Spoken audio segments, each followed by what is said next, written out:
الرجیم بسم اللہ الرحمن الرحیم ولا يصدنك عن آیات اللہ بعد اذ انزلت الیک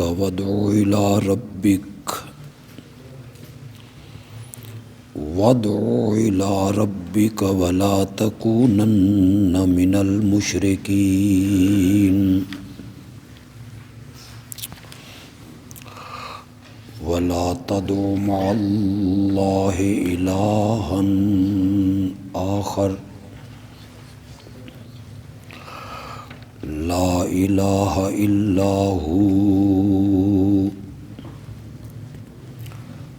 كل شيء هالك إلا وجهه له الحكم وإليه ترجعون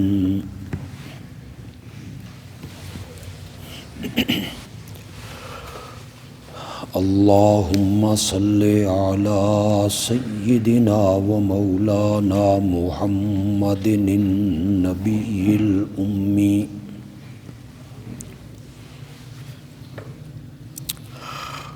وعلى آله وأصحابه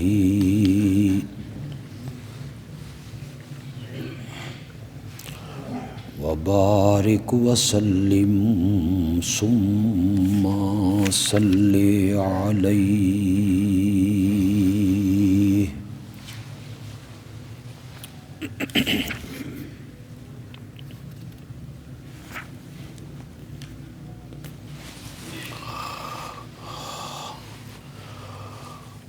سورۃ القصص کی آیت نمبر 75 تک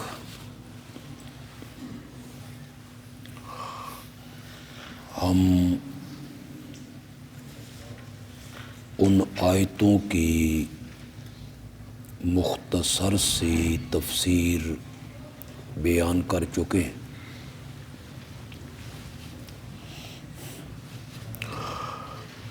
حضرت سیدنا موسیٰ علیہ السلام کا واقعہ بڑی تفصیل کے ساتھ اللہ نے اس صورت میں بیان کیا ہے۔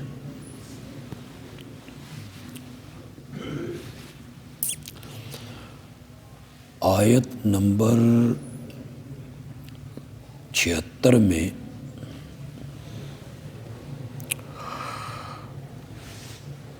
اللہ قارون کے واقعہ کو بیان کریں گے۔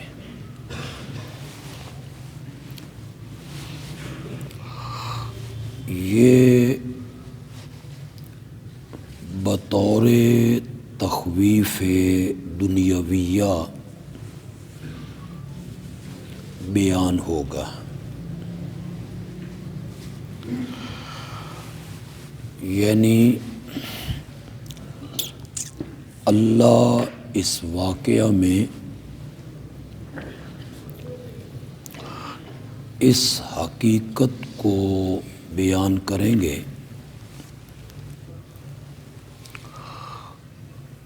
کہ دنیا کی دولت، مال، نوکر چاکر،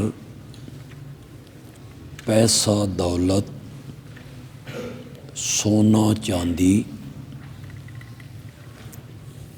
چوپائے،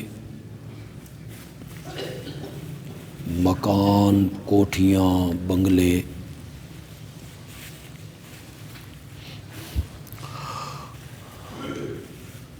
اگر ان میں اللہ کے اور بندوں کے حقوق ادا نہ کیے جائیں اور اس پر تکبر، فخر، غرور کیا جائے اور دولت کے بلبوتے پر لوگوں پہ ظلم کیے جائیں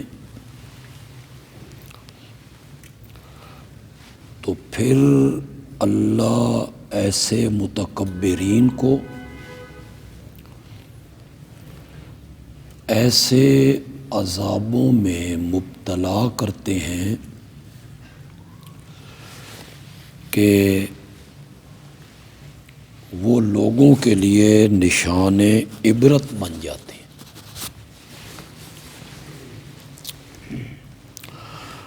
میں نے کئی مرتبہ آپ کو سمجھایا حق کے قبول کرنے میں سب سے بڑی رکاوٹ جو ہے وہ دولت ہے، دنیا کا مال ہے۔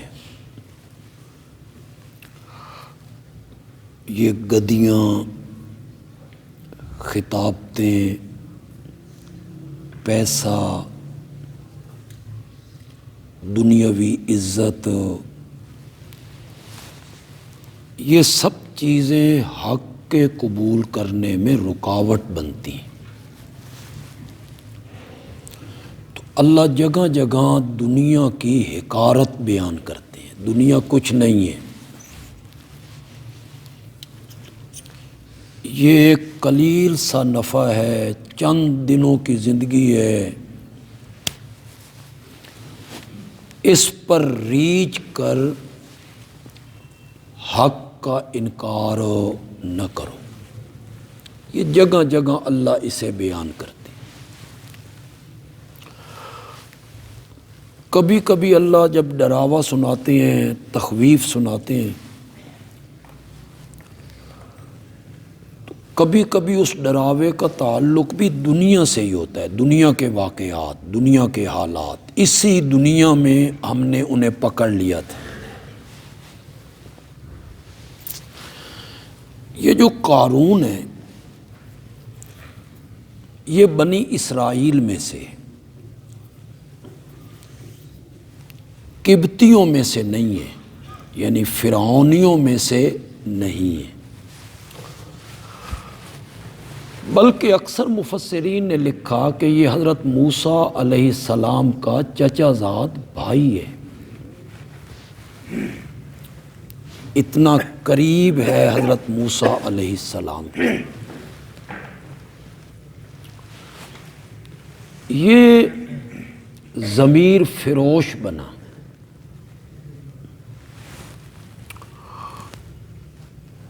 اور اس نے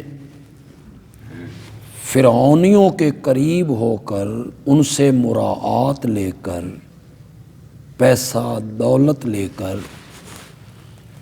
اپنی قوم پہ ظلم ڈھانے شروع کر دی۔ تھا بنی اسرائیل ہی میں سے۔ کچھ لوگ ہوتے ہیں نا ضمیر فروش ہوتے ہیں، ان کے ضمیر مردہ ہو جاتے ہیں، وہ دولت کے لیے اور پیسوں کے لیے سب کچھ کر گزرتے ہیں۔ پیسہ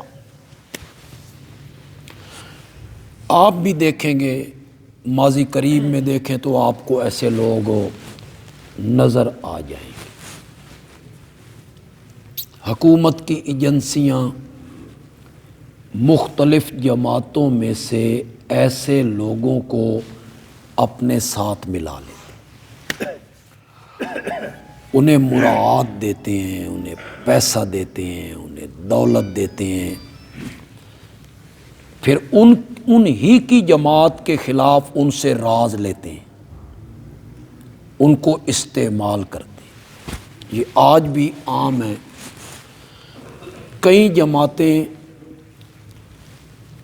جن کا کبھی طوطی بولتا تھا، جن کے پاس قوت تھی، طاقت تھی، ورکر تھے، نام تھا، شہرت تھی، حکومت کے کارندے اس کے اندر داخل ہو، ان کے فارم پر کیے، ان کی میٹنگیں بھگتائیں، سٹیج بنائے، لیڈروں کو کاندھوں پہ اٹھایا، نعرے لگائے، اتنے قریب ہو گئے کہ اس جماعت کے افراد ان کے سامنے اپنے راز اگلنے لگے، یہ کیا ہے ہم نے اور یہ کرنا ہے ہم نے اور فلاں جگہ پہ ہمارے اتنے بندے۔ انہوں نے جب راز لے لیے پھر انہوں نے ایکشن کیا، اور وہ تنتنا جماعتوں کا، وہ دبدبہ جماعتوں کا وہ ورکر کچھ بھی نظر نہیں ہے۔ ایسے ایسے لوگ خریدے کہ انسان ان کا نام سن کے دنگ ہو جاتا ہے، کیسے ضمیر فروش۔ وہ لوگ بکے، بک کے حکومت کو جن افراد کی تلاش تھی ان کی نشاندہی کی، کچھ کے نام بتائے، کچھ کی نشاندہی کی، کچھ کو گرفتار کروایا، کچھ کو مروایا۔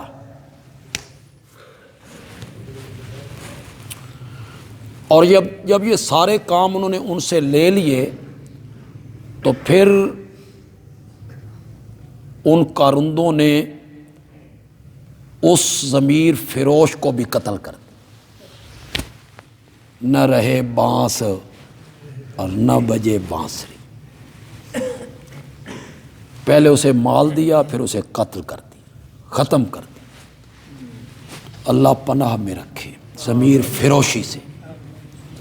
تو قارون بھی ضمیر فروش تھا، فرعون اور فرعونیوں سے مراعات لیتا، زمینیں، جائیدادیں، سونا چاندی، اور بنی اسرائیل کے خلاف کام کرتا۔ ان قارون کان من قوم موسیٰ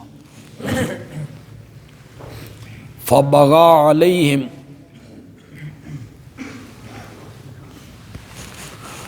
اس نے تعدی کی، سرکشی کی، بنی اسرائیل کے خلاف کام کرنا شروع کیا۔ وآتیناہ من الکنوز، اللہ اکبر، ہم نے اس کو اتنی دولت دی، دولت کے اتنے خزانے تھے کہ ان مفاتحہ، مفتاحن کی جمع بنائیں تو چابیاں معنی ہوگا، کہ اس کے خزانے کی چابیاں ایک طاقتور جماعت اٹھایا کرتی تھی۔ چابیاں اٹھانے کے لیے ایک جماعت کی ضرورت ہے، خزانہ کتنا ہو۔ لیکن صحیح بات یہ ہے کہ جمع مفتاحن کی ہے، خزانے کے معنی میں، چابیاں نا، اتنے خزانے تھے دولت کے اس کے پاس کہ ان خزانوں کو اٹھانے کے لیے ایک طاقتور لشکر اور جتھا وہ مقرر تھا۔ اذ قال لہ قومہ، اس کی قوم نے اسے سمجھایا، لا تفرح، مت اترا اس دولت پر، زمینوں، باغات، خزانوں پہ مت اترا، اللہ اترانے والوں کو پسند نہیں کرتا۔ اس پہ فخر نہ کیا کر، اس پہ تکبر نہ کیا کر۔ جو مال تجھے اللہ نے دیا ہے نا، اسے اس طرح خرچ کر کہ آخرت میں تیرا کچھ حصہ بن جائے، یعنی اسے اللہ کی خوشنودی کے لیے، اللہ کی رضا کے لیے خرچ کر، اور دنیا کے معاملات میں بھی خرچ تو کر سکتا ہے، اچھا پہننا، اچھا رہنا، اچھی سواری، اس میں بھی تو خرچ کر سکتا ہے۔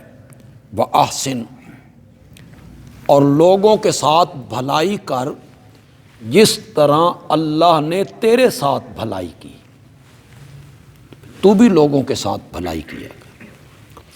ولا تبغ الفساد فی الارض، زمین میں فساد کی بنیاد نہ ڈال، فتنے کی بنیاد نہ ڈال زمین میں۔ اللہ فساد کرنے والوں کو پسند نہیں کرتا۔ یہ دولت ہے تیرے پاس،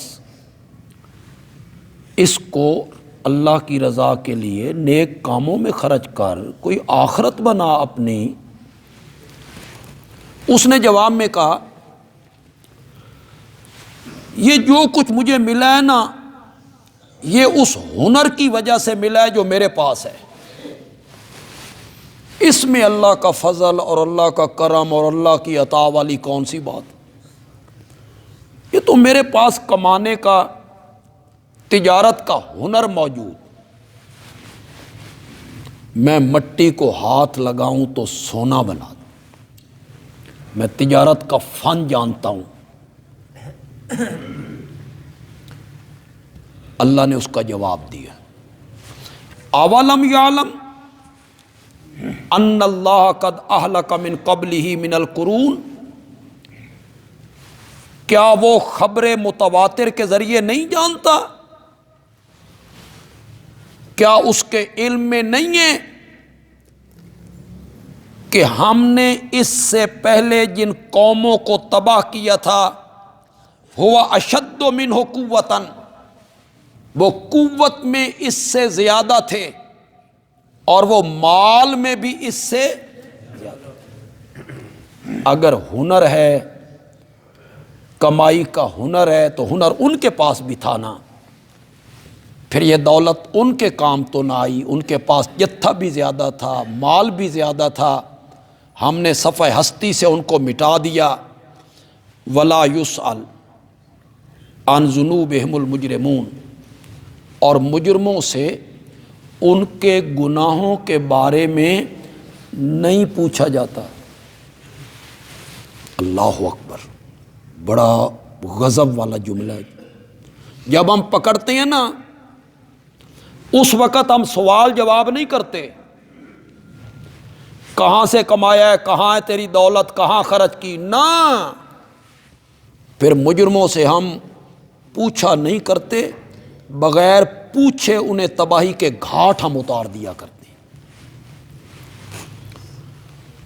ایک دن قارون اپنے لاؤ لشکر اور جتھے کے ساتھ باہر نکلا، فخرج علی قومہ فی زینتہ، پورے ٹھاٹھ باٹ سے۔ میں نے تو ٹھاٹھ ویسے میں نہ کیے، جلندری صاحب نے بھی یہی میں نے، پوری ٹھاٹھ باٹ، وقار، نوکر چاکر، آگے ہاتھیوں کی قطاریں، اونٹوں کی قطاریں، پروٹوکول، لاؤ لشکر، وہ نظر آ رہا ہے بڑی دولت ہے، بڑا مال ہے۔ وہ باہر نکلا، قال الذین یریدون الحیات الدنیا، تو جو لوگ دنیا کی زندگی چاہتی ہیں، ان کا خیال یہ ہے کہ یہ دنیا بننی چاہیے، یہاں ہمارا مکان اچھا ہونا چاہیے، کپڑے اچھے ہونے چاہیے، سواری اچھی ہونی چاہیے، عہدہ اچھا ہونا چاہیے۔ جو لوگ اس ذہنیت کے تھے نا، انہوں نے قارون کی ٹھاٹھ باٹھ دیکھ کے کہا یا لیت لنا مثل ما اوتی قارون، کاش کہ ہمیں بھی وہی کچھ ملتا جو کچھ قارون کو دیا گیا ہے۔ یہ سواریاں ہمارے پاس بھی ہوتی، یہ ٹھاٹھ باٹھ ہمارے پاس بھی ہوتا، یہ نوکر چاکر ہمارے پاس بھی ہوتے، آگے پیچھے لوگ ہیں، نعرے لگ رہے ہیں، یہ ساری چیزیں کاش ہمیں بھی ملتی۔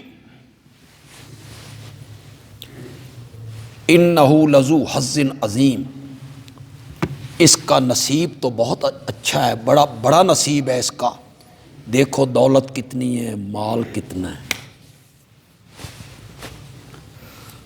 آج ذرا ہم اور آپ دیکھیں،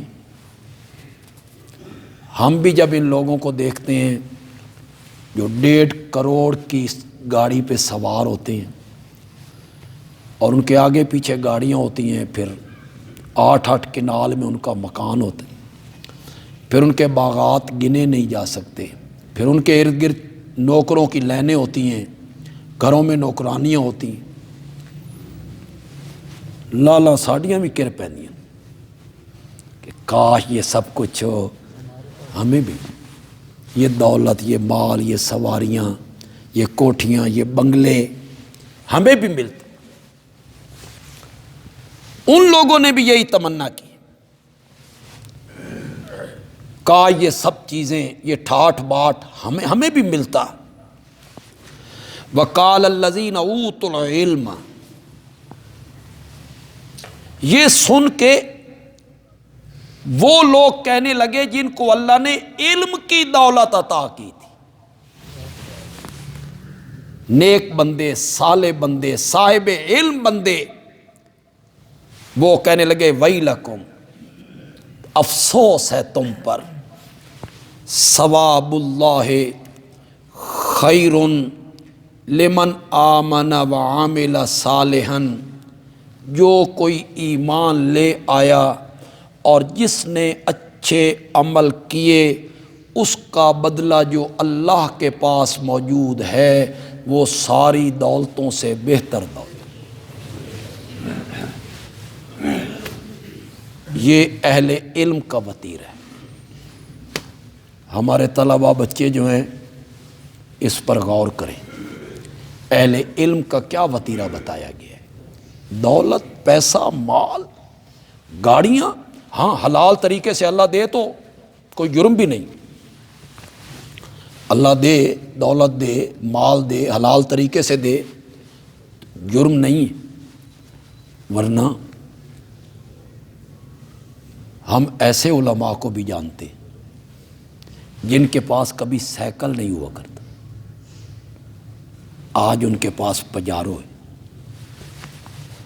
ہم ایسے علماء کو بھی جانتے پیچھے جن کے مکان کچے ہوا کرتے تھے، آج شہروں میں ان کے پاس کوٹھیاں ہیں۔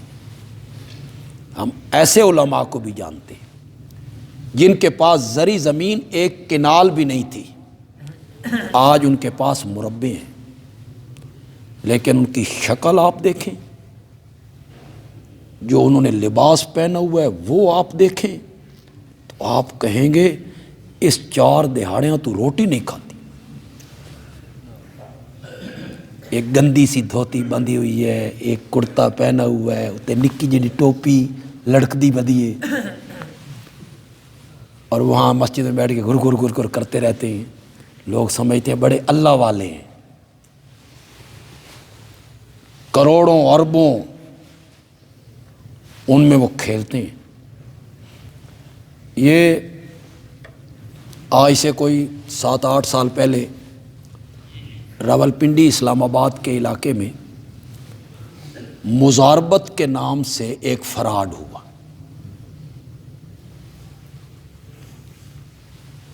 خیبر پختونخوا کا کوئی بندہ تھا، خان بڑا، اس نے علماء کو استعمال کی۔ مزاربت کا مطلب یہ ہوتا ہے پیسہ میرا، محنت تیری تے منافع ادو اد۔ جائز ہے، کوئی ناجائز نہیں، لیکن نفع نقصان میں شریک ہونا ہے۔ نقصان ہوا تب بھی وہی تناسب ہوگا، نفع ہوا تب بھی وہی تناسب۔ یہ بڑا اعلیٰ قسم کی تجارت ہے، اعلیٰ قسم کی تجارت۔ انہوں نے جناب یہ کام شروع کی، علماء کو استعمال کی۔ پہلے تو وہ مزاربت کا نفع دیتے رہے، لاکھ کے ساتھ 50,000، 2 لاکھ کے ساتھ لاکھ۔ وہ جن کو 2 لاکھ کے ساتھ لاکھ ملا تھا نا، انہوں نے کہا 3.5 کر دو۔ 3 لاکھ کے ساتھ پھر لاکھ مل گیا، انہوں نے کہا تسی کور رکھو، اس کو 4 کر دو۔ آخر میں جناب وہ خان صاحب اربوں روپے لے کر، وہ جو کارندے تھے علماء وہ بھی بھاگ گئے، انہوں نے بھی کروڑوں کو کاروبار کیا۔ اب جو رہ گئے باقی، انہوں نے کیا کیا، انہوں نے اپنے مقتدیوں سے پیسے مانگے تھے، مقتدیوں کو کہا اللہ اللہ پیسے گھر پیجے، اے حق حلال طیب، اے کاروبار دیں۔ کسی مقتدی نے 2 لاکھ دیے، کسی نے 4 لاکھ دیے، کسی نے 6 لاکھ دیے، کسی نے 10 لاکھ دیے، کسی نے 20 لاکھ مقتدی نے دیے۔ اس میں ہوتا کیا تھا، وہ کہتے تھے 20 لاکھ دو، ہر لاکھ کے ساتھ 6,000 اس کو دیں گے، 1,000 کمیشن تمہیں دیں گے۔ تو یہ مولوی صاحب کہتے تھے 20 لاکھ میں لے کے دیتا تے مین کمیشن دا 20,000۔ اب وہ مقتدی پیچھے پیچھے ہیں اور خطیب صاحب آگے آگے، کئی جیلوں میں پڑے ہوئے۔ پھر وہاں راز کھلے کہ فلاں عالم کے 4 کروڑ تھے، فلاں کے 1.5 کروڑ تھے، فلاں کے 50 لاکھ تھے۔ وہاں کھلا، پھر روئے، پھر وہ بھائی میرے تو اتنے تھے، میرے تو اتنے تھے۔ ٹوپی انہیں ہی ہے، معمولی جہی، چادر بھی وہی ہے، اس میں کوئی فرق نہیں ہے، لیکن گھروں میں پڑے ہوئے کتنے کروڑوں روپے۔ دنیا کچھ نہیں ہے، دنیا پر مت ریجھا کرو۔ میرے آقا جا رہے تھے صلی اللہ علیہ وسلم، اللہ اکبر، میرے آقا کے سمجھانے کا انداز دیکھو یار، کیسے موقع پہ میرے نبی ضرب لگاتے تھے، بات یہاں اتر جاتی تھی۔ یہ جہاں گند ڈالتے ہیں چک کے لوگ، ایک جگہ پہ گند ڈال دیتے ہیں، اس کے قریب سے گزرے نا، بکری کا ایک بچہ مرا ہوا وہاں پڑا تھا، بدبودار، پھٹ گیا، ساڑھے پنجابی چاہتے ہیں ترک گیا، بدبو اس سے اٹھ رہی ہے۔ میرے آقا نے اپنے ساتھ آنے والے صحابہ سے کہا تم میں سے کوئی ہے جو 1 درہم کے بدلے میں خریدے اس مرے ہوئے بکری کے بچے کو؟ لوگوں نے کہا یا رسول اللہ 1 درہم کے بدلے میں، اسے تو مفت لینے کے لیے تیار کوئی نہیں۔ میرے آقا نے فرمایا مجھے کعبہ کے رب کی قسم ہے، اس پوری دنیا اور دنیا کی دولت کی قدر و قیمت رب کی نگاہوں میں اس بکری کے مرے ہوئے بچے کے برابر بھی نہیں۔ اللہ اکبر، اللہ اکبر، دنیا کیا ہے؟ کیوں جی سورہ زخرف میں کیا کہا اللہ نے؟ سورہ زخرف میں اللہ نے کہا ہے اگر من ایک خطرہ نہ ہوتا نا کہ ساری دنیا کافر ہو جائے گی، اگر مجھے یہ ڈر نہ ہو، خطرہ نہ ہو نا کہ ساری دنیا کافر ہو جائے گی، تو میں کافروں کے گھروں کی سیڑھیاں اور چھتیں بھی سونے کی بنا دوں۔ گھروں کی سیڑھیاں، تو یہ دولت کیا ہے، مال کیا ہے؟ اہل علم لوگ جو ہوتے ہیں ان کی توجہ مال اور دولت کی طرف نہیں ہوتی۔ جو اہل علم تھے وہ کہنے لگے اللہ کے پاس جو کچھ ہے، جو تمہارے لیے اللہ نے تیار کیا ہے، وہ اس دولت سے، مال سے بہتر ہے۔ اللہ اکبر۔ پھر اللہ کا عذاب آیا، فَخَسَفْنَا بِهِ وَبِدَارِهِ الْأَرْضَ، ہم نے قارون کو بھی اور قارون کے گھر کو بھی زمین میں دھنسا کے رکھ دیا تھا، دھنس گئے زمین میں، قارون بھی اس کا گھر بھی۔ فَمَا كَانَ لَهُ مِنْ فِئَةٍ، کوئی جتھا نہیں تھا جو اس کی مدد کرتا، اسے میرے عذاب سے بچاتا۔ وَمَا كَانَ مِنَ الْمُنْتَصِرِينَ، اور وہ خود بھی بچنے والا نہیں تھا کہ خود بچ جاتا، یہ بھی پاور اس کے پاس نہیں تھی۔ جب ہم نے اسے دھسا دیا، دولت بھی، مال بھی، گھر بھی، جائیداد بھی، ہر چیز زمین میں دھسا دی ہم نے۔ تو وہ لوگ جنہوں نے کل تمنا کی تھی کاش ہمارے پاس بھی وہ کچھ ہوتا جو کچھ قارون کے پاس ہے، انہوں نے جب قارون کا انجام دیکھا تو کہنے لگے وَإِكَأَنَّ اللَّهَ يَبْسُطُ الرِّزْقَ لِمَن يَشَاءُ وَيَقْدِرُ، اللہ جس کے لیے چاہتا ہے روزی فراخ کر دیتا ہے اور جس کے لیے چاہتا ہے روزی تنگ کر دیتا ہے۔ اگر اللہ نے ہم پر احسان نہ کیا ہوتا تو جس طرح یہ غرق ہو گیا ہے، دھنس گیا ہے زمین میں، ہم پر بھی ایسا عذاب آ جاتا۔ انہوں نے شکر کیا۔ اللہ تعالی نے یہ سارا واقعہ بیان کیا یہ بتانے کے لیے کہ دولت کے بلبوتے پر اگر بغاوت کرو گے، ظلم کرو گے، ضمیر فروشی کرو گے، قوم فروشی کرو گے، شرک کے مرتکب ہوو گے تو ہم تمہیں تباہی کے گھاٹ اتار دیں۔ تلک الدار الآخرہ نجعلها للذین لا یریدون علوا فی الارض۔ طلبہ تھوڑا سا خیال کریں گے۔ مولانا حسین علی رحمۃ اللہ علیہ فرماتے ہیں کہ سورت کا اول ابتدا حضرت موسیٰ کا واقعہ اور یہ سورت کی اخیر، ان میں اللہ مطابقت پیدا کر رہے ہیں، اور یہ ان کا قرآن فہمی کا خدا گواہ میں حیران ہوتا ہوں، اللہ نے انہیں کیا ملکہ عطا کیا ہے قرآن فہمی کا۔ یہاں سے سورت قصص شروع ہو رہی، ادھر وہاں آئیں، صفحہ نمبر ہے 499۔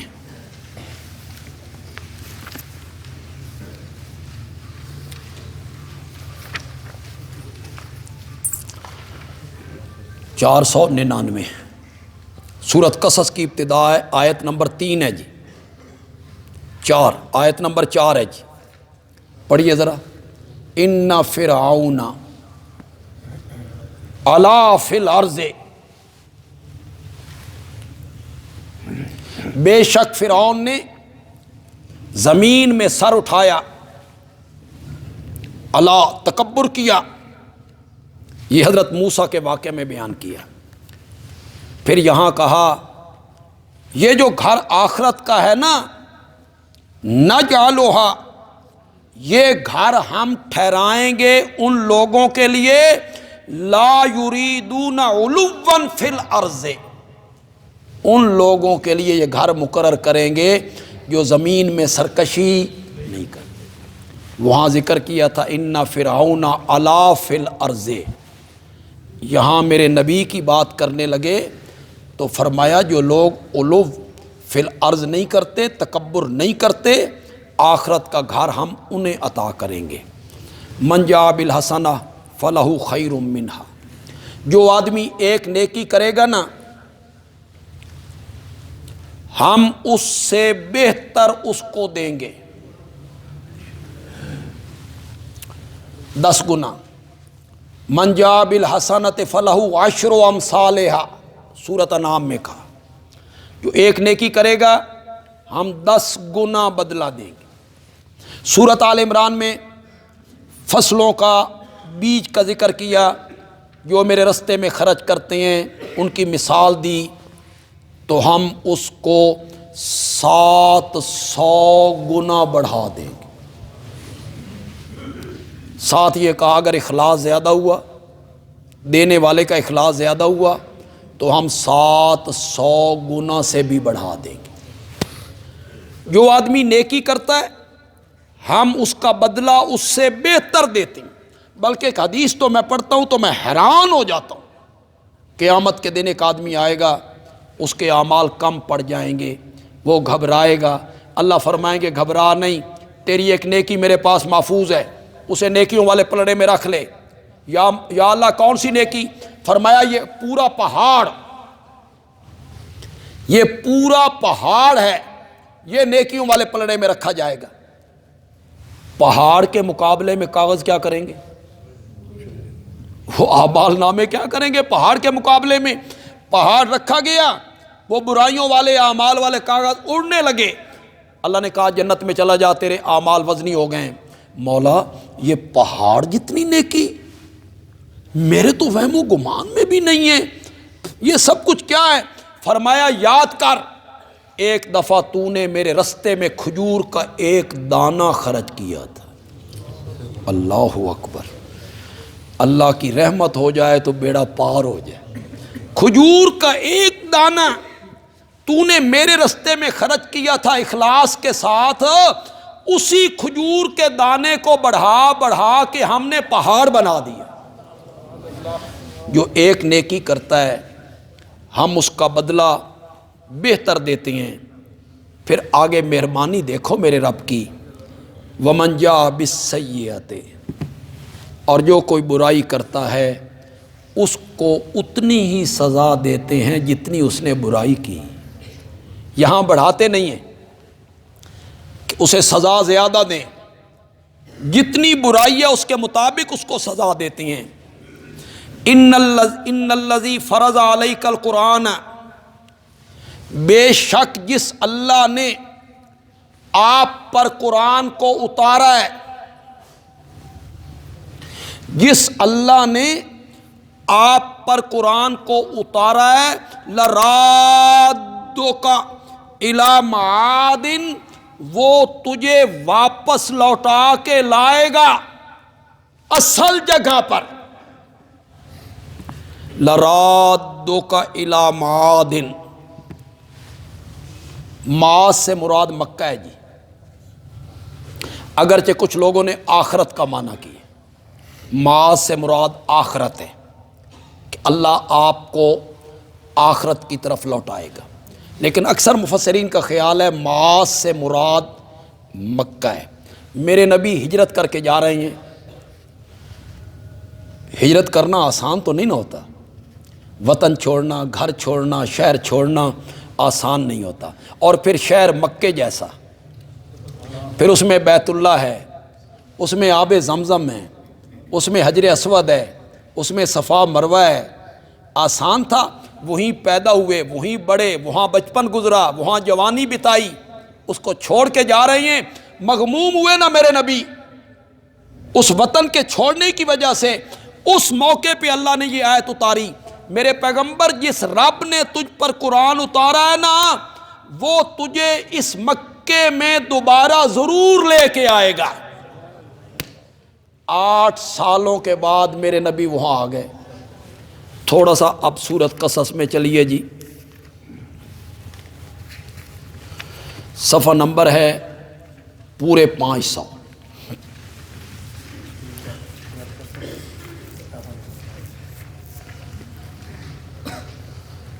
آیت نمبر ہے 7۔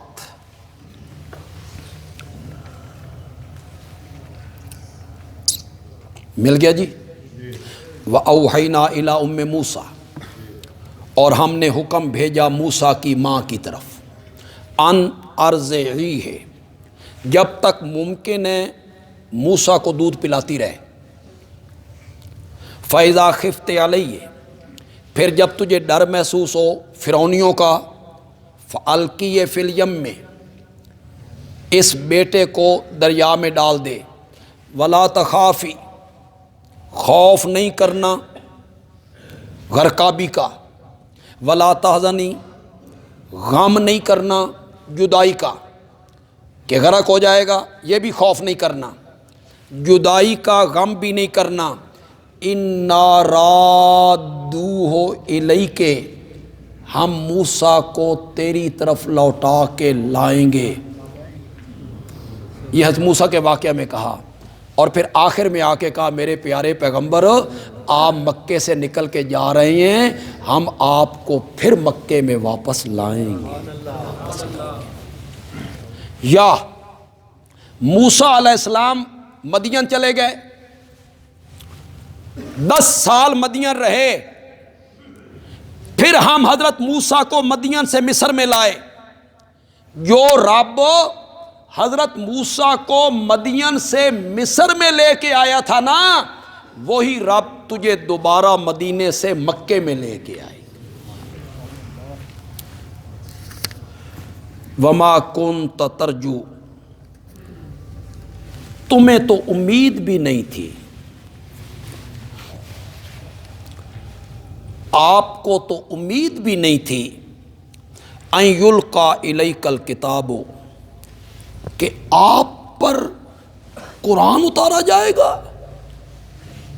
آپ پر یہ کتاب اتاری جائے گی، آپ کو تو امید بھی نہیں تھی، الا رحمۃ من ربک، مگر یہ سب تیرے رب کی رحمت ہے کہ تیرے سر پہ نبوت کا تاج پہنایا، تجھے کتاب جیسی، قرآن جیسی دولت دی۔ مولانا حسین علی سے حضرت موسیٰ علیہ السلام کے واقعہ سے فٹ کرتے ہیں، آگ نظر آئی تھی اور وہ وہاں پہنچے تھے، ان کے تو وہم و گمان میں بھی نہیں تھا کہ مجھے نبوت سے سرفراز کر دیا جائے گا، جس طرح حضرت موسیٰ کے وہم و گمان میں نہیں تھا کہ مجھے نبوت مل جائے گی، میرے پیغمبر تیرے وہم و گمان میں بھی نہیں تھا، ہم نے اپنی رحمت سے تجھ پر قرآن اتار دیا۔ تو حضرت موسیٰ کے جو واقعات ہیں، آخر میں اللہ مطابقت پیدا کر رہے ہیں نبی پاک کے واقعات سے۔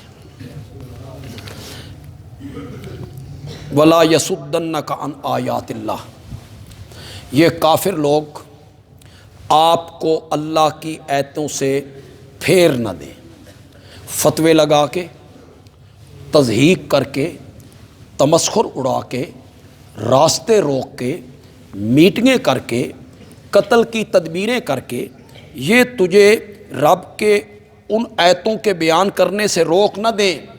وَادْعُ إِلَىٰ رَبِّكَ، میرے پیغمبر اپنے رب کے رستے کی طرف لوگوں کو بلاتا رہے، دعوت دیتا رہے۔ وَلَا تَكُونَنَّ مِنَ الْمُشْرِكِينَ، شرک کرنے والوں میں سے نہیں ہونا۔ یا تو خطاب نبی پاک سے ہے، اور سمجھانا کس کو مقصود ہے؟ امت کو۔ خطاب آپ سے، سمجھانا ہمیں مقصود ہے، شرک کرنے والوں میں سے نہیں ہونا۔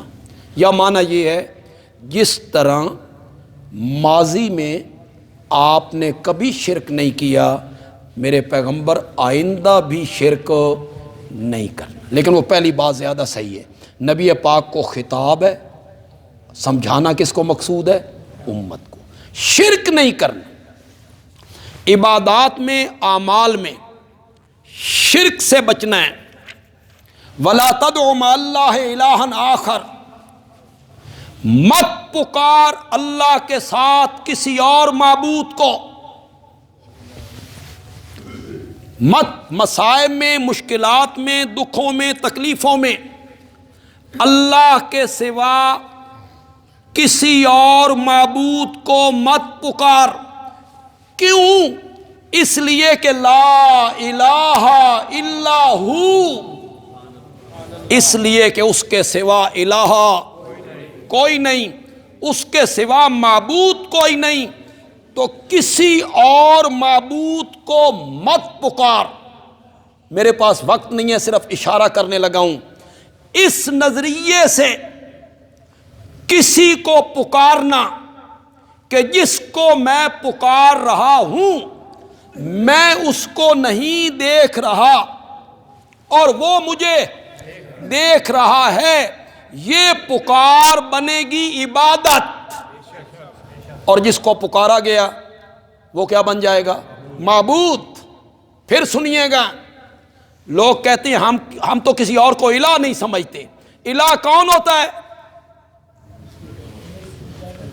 پکار عبادت نہیں ہے۔ میرے آقا نے فرمایا الدعاء هو العبادہ، الدعاء مخ العبادہ۔ قال ابن عباس الدعاء افضل العبادہ، عبادت کا مغز پکارنا ہے، پکارنا ہی عبادت ہے۔ اس نظریے سے پکارنا کہ جس کو میں پکار رہا ہوں میں اس کو نہیں دیکھتا، وہ مجھے دیکھتا ہے، میرا نفع نقصان اس کے ہاتھ میں ہے۔ جس کو پکار رہا ہے اسے اس نے معبود مانا، اور یہ پکار کیا بن گئی؟ میرے پیغمبر اللہ کے سوا کسی اور الہ کو مت پکار، اس لیے کہ میرے سوا کوئی الہ نہیں۔ پھر اس پر اللہ نے دلیل پیش کی، میرے سوا کوئی الہ نہیں، دلیل یہ ہے کل شیء ہالک الا وجہہ، ہر شے فنا ہونے والی ہے، بچنے والی ذات ہے تو صرف رب کی ذات۔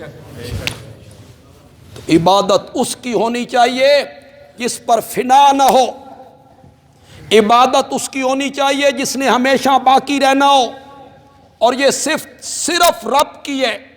کل شیء ہالک الا وجہہ لہ الحکم، اسی کے لیے ہے امر، اسی کے لیے ہے حکومت۔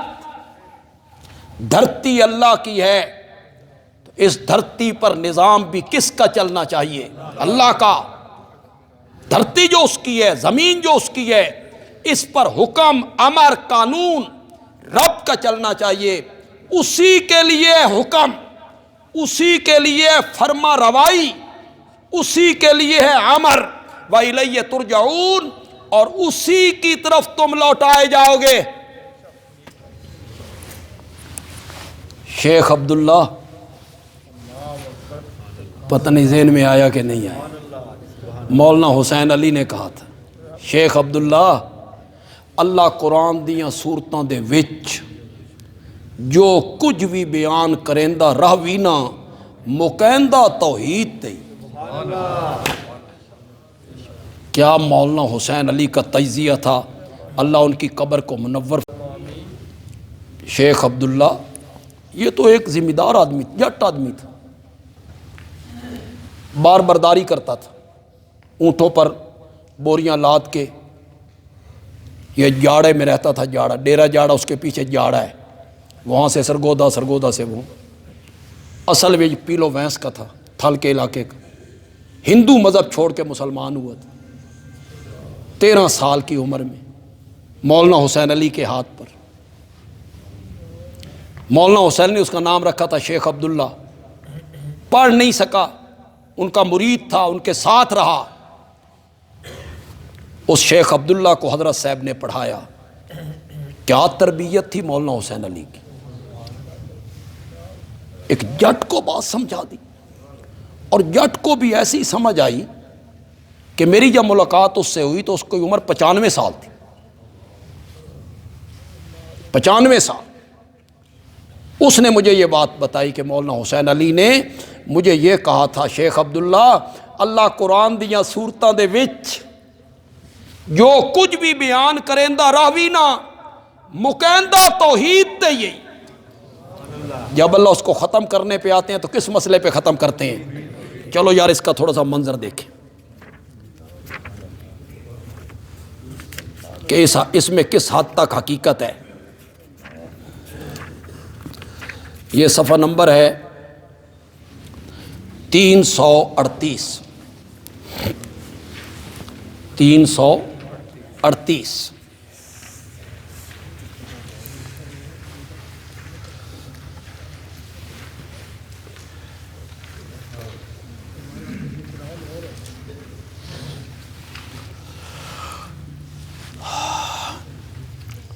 تیرہویں پارے کا آخری صفحہ ہے،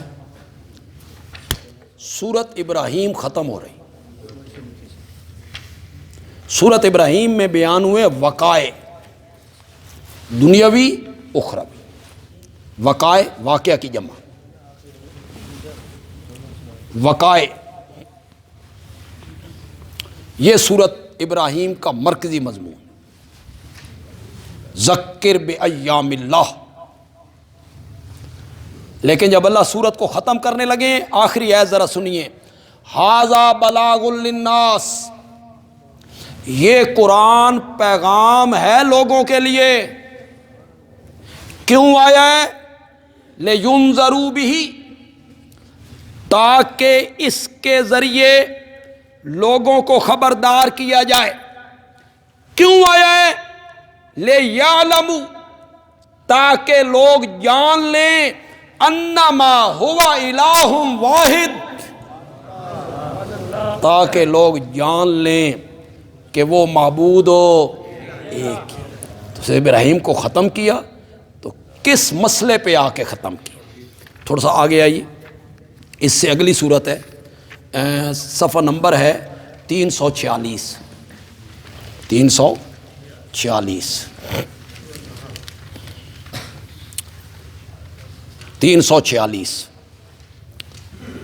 سورت نال شروع ہو رہی ہے، سورت ہجر کا آخری آیت ہے جی، سورت ہجر کی۔ سورت ہجر کا مضمون کیا ہے؟ ربما یود الذین کافروا، یہ اس کا دعویٰ ہے۔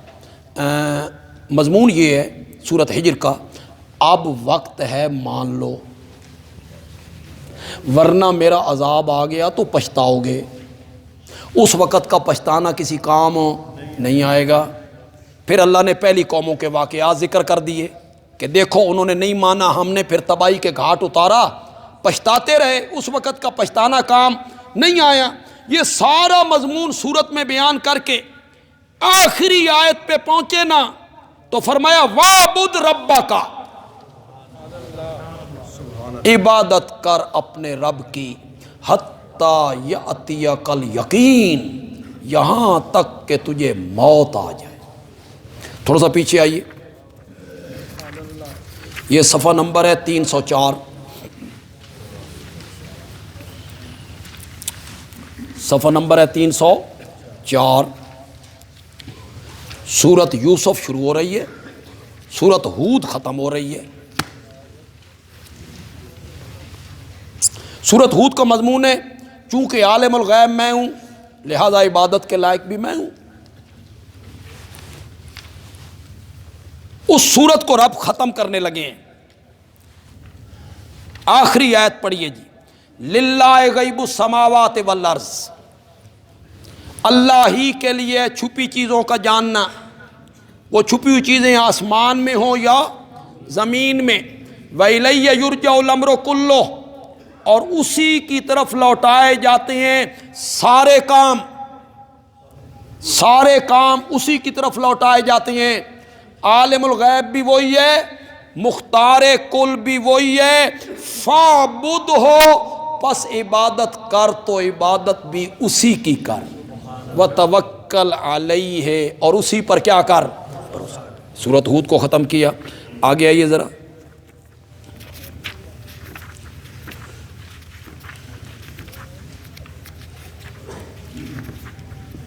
یہ صفحہ نمبر ہے 379 379۔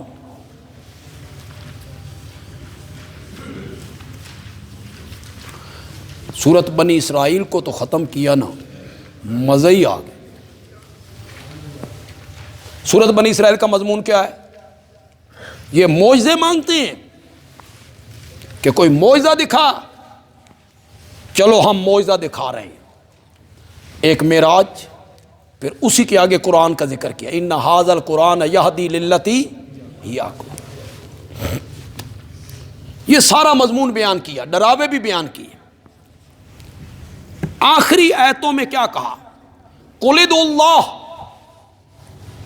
میرے پیغمبر کہیے گا پکارو اللہ کو، عبد الرحمن، یا پکارو رحمان کو۔ کیا مطلب؟